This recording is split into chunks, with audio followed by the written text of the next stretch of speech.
This is Matt with Metal Express Radio. I have with me Roly and Dimtri of AVAT. How you guys doing tonight? Doing great. Thank you for having us. And then we have Jonathan here present as well, our bassist. Hey.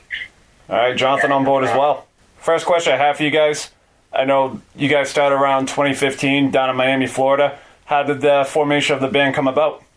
So the band in its infancy actually existed a few years prior to us signing on to the label, but it didn't have like a definitive shape yet. It was still very much kind of turning into what it is now. Basically a bunch of side projects. Yeah, basically, I mean, we had a couple side things that we were kind of working on, and then kind of met one another through various folks as we continued to try and form the pieces of the puzzle and realized that we wanted to just take this to the fold and just really open ourselves up creatively and do this as a profession. We said, hey, this is it. These are the guys that are going to be working as hard as hell to really make this a reality. And so we just started to write. From there, it was just, making a decision on how we wanted to do that. And we started to write some amazing songs. So. And for those unfamiliar with the band, how would you describe your sound? That's a good question. I think we sound like a great mix between like the thrashiness of Trivium with those really warm like sound vocals that Howard had in Killswitch Engage, and then I think with a little flair, we would throw in some aggressive parts and some little fast parts, which for me sounds a lot like Protest the Hero type stuff. But I'm sure the other guys see it as maybe a different band, maybe a Born Osiris or something. Do a lot of your influences draw from the new wave of American metal? I know you mentioned Trivium and Killswitch Engage. Yeah, definitely. Yeah. I mean, that's what I grew up. That's what I grew up listening to. That new wave of American metal, Lamb of God, and we were all super into that era of metal. And the world was like Lamb of God fans and things like that. So definitely. I mean, I come from a little older of the culture. That earlier metalcore, the screamo era, so like the early days of Thrice, Poison the Well, that kind of stuff. So I mean, from where we're at now, I think it's really defining that era, and how we can kind of make that a modern sound. So that's what we try and do every time. And the band recently released a video for the song Dead or Alive. What kind of feedback have you since received? So far, it's been really positive. Yeah. We're really feeling. Yeah. I mean, so far we've gotten a lot of feedback as far as people vibing with the song, understanding the concept behind it, and just letting the lyrics kind of speak to them. So, I mean, they've not just enjoyed the lyrics, but they've also enjoyed just the way that the song has come together. Dimtri can elaborate a little more on that.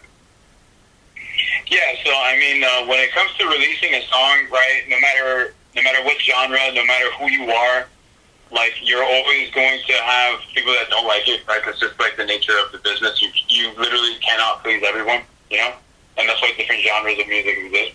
But as far as the feedback for this song in particular, it's been overwhelmingly positive, which has made me very happy. It's definitely a little bit, I would say, softer than a couple of our other songs. If you compare it to like Brenna, Wolves, or Together We Fall, it's a little bit on the softer side. It has a lot more of the, it's still heavy, like especially like that main verse riff has a little bit of heaviness to it, but we're going more for a kind of like an atmosphere kind of sound, kind of feel, especially in the chorus. Definitely feel like we achieved that quite well, and everyone seems to vibe with it pretty good. Do you feel Dead or Alive gives everyone a good idea of what to expect from your upcoming full-length album? Yeah, definitely. A little bit. I think it does completely. It has, like Dimtri was saying, it has a lot of the softer sides that we may put throwing into like a ballad that we got I know we got a couple of those already. Yeah, but then it hits hard too. It has, yes, exactly. It has those really groovy, hard-hitting, almost breakdowny type parts that really speak to a lot of the other like heavier parts that we do in a lot of our other songs. So I think, especially Dead or Alive in particular, is extremely good an example of what we're at least working towards with the rest of the songs we got coming up. Yes. I feel like Dead or Alive right now is the best representation out of our current discography, right? But we are still working on getting that blend right, so our sound is kind of subject to change as things go on. So expect something similar yet different. Has the band been able to work together and stay in touch during the pandemic? Oh yeah, for sure, 100%. We stay in touch very frequently. Yeah, we meet up at the studio with all the proper PPE and stuff like that. We've been trying to make the use of the quarantine and everything that's going on with COVID. We'll meet up at the studio still at least once a week, sometimes twice a week. And, we stay writing so that in the eventuality where things start to go back to normal and we can get on a normal release schedule and stuff like that, we have stuff ready to go. So we've been making the best out of our time in, the current situation. Yeah, because it's just important to check on your friends, So we've definitely been checking on our mental health for all of us. What do you see as far as plans for the band when all is safe? Definitely hitting the road. I think you guys are really excited to do that, finally get back up on stage. We've been working on our live set for quite some time. I mean, every time we get together, we're rehearsing. So it's definitely solid. I know that a lot of people are going to expect just a lot of energy, and just a really good live show. So we've been told in the past that folks have enjoyed us for kind of staying true to our sound when we do get up on stage. So definitely expect a lot of that, and maybe even a light show. Who knows? Yeah, I think everybody's super excited to get back on stage, honestly. Would you ever see the band doing a live stream like a lot of other bands have been doing during this time? We have always thought about it and wanted it to, for sure. I just feel like other things have taken precedence. Like, I think it's something that we're down to do, but as far as making the best use of our time, it's not really something that we've been super interested in doing because our priority right now is making content so that we can just, at the right time, blast it out. You know what I mean? I think if we had the opportunity to do it, we would. But it's just not something that we're going to go out of our way to do right now, if that makes any sense. If we ever did one, it would probably be extremely impromptu. Yeah, 100%. And based on your sound, you're definitely a band that would fit in on a lot of different tours within the genre of metal. Who do you think your ideal touring package would be? Ooh, that's a great question.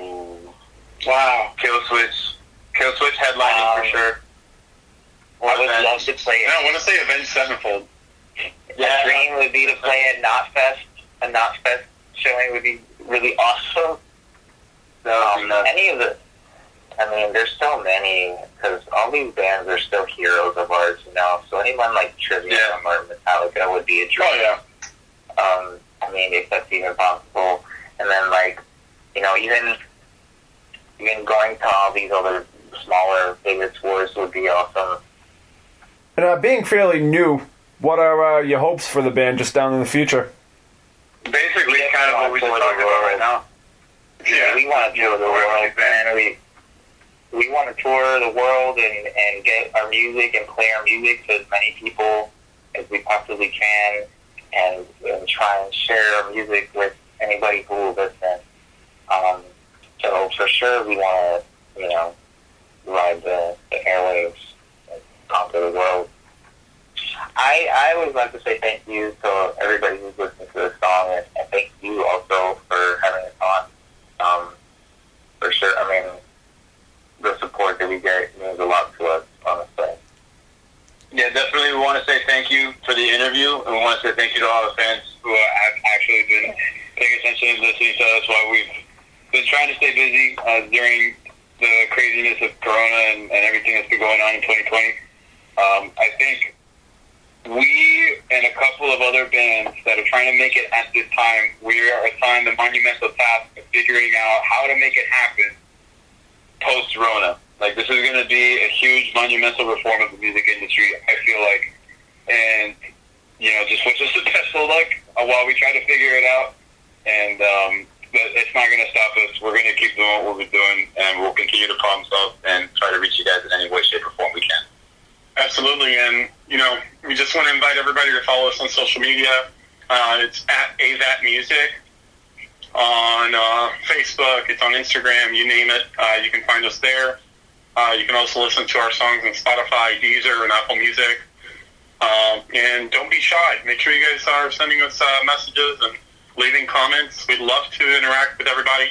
And again, thank you so much for your support. Everyone has been so great listening to our songs and just offering us words of encouragement. So that's always been phenomenal. All right, guys, thank you so much. It's been great talking to you all. Thank you so much.